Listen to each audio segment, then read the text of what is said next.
Assalamualaikum warahmatullahi wabarakatuh. Ketemu lagi dengan saya, Trainer Amir Faisal. Kalau Anda ingin tahu lebih banyak tentang saya, Anda bisa cari di Google, ketik Trainer Amir Faisal. Nanti di sana Anda bisa membaca kurikulum VT saya, kemudian juga blog-blog yang sudah saya buat. Atau kalau Anda ingin belajar platform digital saya yang lain, Anda bisa bergabung di fanpage saya, ya. Ketik juga Trainer Amir Faisal, tetapi di Facebook. Baik teman sekalian, mari kita lanjutkan. Kita masih membahas tentang bagaimana menaikkan konversi ya dari kunjungan para netizen ya di akun kita ya. Tapi sebelumnya bagi yang belum sempat subscribe dulu. Oke, terima kasih. Baik teman sekalian, sebelum saya lanjutkan ya, jadi saya ulang lagi, kemarin itu ada 5 hal ya, 5 langkah yang jika Anda lakukan maka konversi Anda sangat tinggi ya. Jadi konversi itu adalah orang-orang yang kemudian kalau di dalam korporasi adalah orang yang bertransaksi ya, membeli ya, mengkonsumsi kalau dalam korporasi, dalam bisnis. Tetapi kalau dalam lembaga, organisasi adalah orang yang mengikuti undangan Anda ya, menghadiri undangan Anda, ataupun orang yang berpartisipasi, orang yang mendaftar ya di lembaga pendidikan Anda ya, itu adalah konversi ya. Jadi semakin besar persentasenya maka dari orang-orang, dari traffic, dari orang-orang yang berinteraksi di akun Anda itu, maka semakin besar yang akan deal bertransaksi ataupun mendaftar atau mengikuti kegiatan-kegiatan Anda ya. Ada 5 hal di situ. Yang pertama adalah strateginya Anda membuat headline. Kemudian yang kedua adalah membuat tagline. Yang ketiga adalah menunjukkan otorisasi ya. Nah, sekarang kita sampai pada yang keempat ya. Jadi yang nomor 1 sampai dengan nomor 3 tadi bisa Anda pelajari di bagian 4 ya. Bagian 4 ya. Sekarang ini adalah video bagian ke-5 ya. Jadi yang kelima adalah menunjukkan alasan yang kuat. Tapi sebelum saya mulai, saya jelaskan sekali lagi.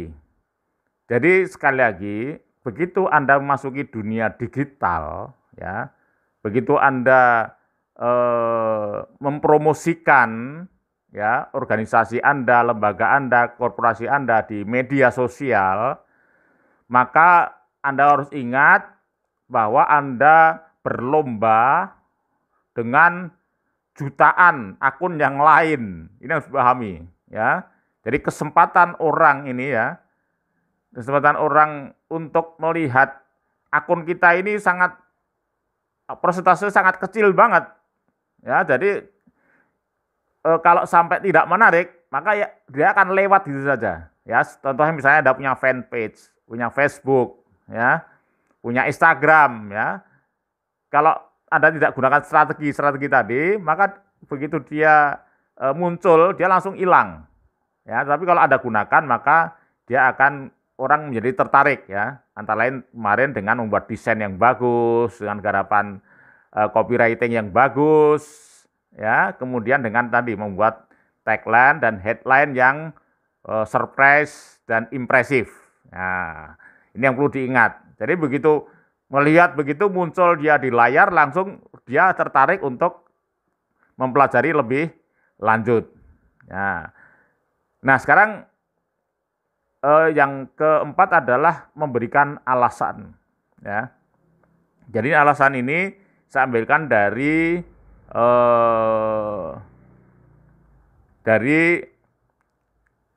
Beckhart Think Formula. Ya.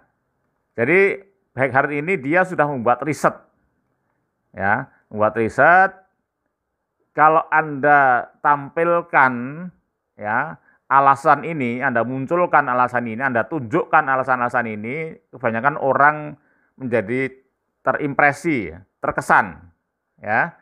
Jadi nanti dalam membuat konten, ya, dalam membuat konten itu, setelah orang melihat headline-nya dan tagline-nya menarik, kemudian tentu kan kemudian membaca kontennya, kan dia berhenti kemudian baca kontennya. Nah, kalau konten itu kemudian ketika muncul dia juga tidak impresif, ya sudah dia lewat. Ya, dia lewat cari yang lain. Nah, maka di sini ada beberapa hal yang jika itu Anda lakukan, maka orang akan tertarik ya, akan tertarik untuk singgah ya, tertarik untuk membaca, mempelajari, menyimak dari konten-konten Anda. Jadi yang pertama adalah dalam membuat konten, ya, dalam membuat konten, maka usahakan ya di situ Anda tunjukkan reputasi. Ya, tunjukkan apa? Reputasi. Apa reputasi itu? Jadi reputasi itu adalah kelas gitu ya, level ya. Jadi gunakan bahasa-bahasa ya. Kalau Anda bergabung dengan lembaga Anda, ya, bergabung dengan lembaga Anda, masuk mendaftar di lembaga Anda, maka dia sudah akan mendapatkan sebuah reputasi tertentu. Kayak tadi, karena di situ adalah kampusnya para entrepreneur, umpamanya seperti itu. Nah, ini artinya Anda memberikan sebuah bahasa copywriting seperti itu ya, bahwa lembaga Anda tempatnya orang-orang para entrepreneur ya, seperti itu. Kebalikan dari reputasi apa? Adalah stigma ya, stigma. Jadi stigma ini adalah akibatnya kalau Anda tidak bergabung pada kami. Nah, ini kebalikan dari negatifnya stigma. Ya. Ini yang pertama. Kemudian yang kedua adalah membandingkan antara manfaat dan risiko. Ya, manfaat dan risiko. Kemarin masih ingat ketika kita membahas tentang masalah brand, itu brand adalah salah satu fungsinya adalah menunjukkan benefit. Nah, ini Anda tunjukkan di situ. Dalam konten itu, benefit-benefitnya apa ketika seseorang itu mengikuti kegiatan Anda, program Anda, atau mendaftar di lembaga Anda, itu apa benefitnya. Nah, kalau kemudian terlambat tidak mengikuti misalnya, maka apa risikonya. Nah, ini tunjukkan, ya, tunjukkan risikonya. Kalau dalam bisnis itu biasanya risiko itu biasanya yang paling gampang adalah kalau tidak tempat terbatas, kalau tidak mendaftar maka seatnya habis misalnya. Itu kalau dalam seminar misalnya ya. Kalau misalnya dalam menjual sesuatu, harga hari Senin naik, nah itu namanya risiko. Ya, jadi tunjukkan risikonya, tapi juga berikan manfaatnya. Ya. Atau juga di situ ada cara lain dalam membuat mempengaruhi seseorang customer itu ya, memberikan alasan itu ya. Alasan adalah keuntungan dan kerugian. Ini hampir sama dengan tadi, dengan risiko manfaat ya. Risiko manfaat tadi. Jadi keuntungan apa jika seseorang bergabung, berpartisipasi dengan kegiatan, program, ataupun mendaftar di lembaga Anda, ya, di situ apa keuntungannya?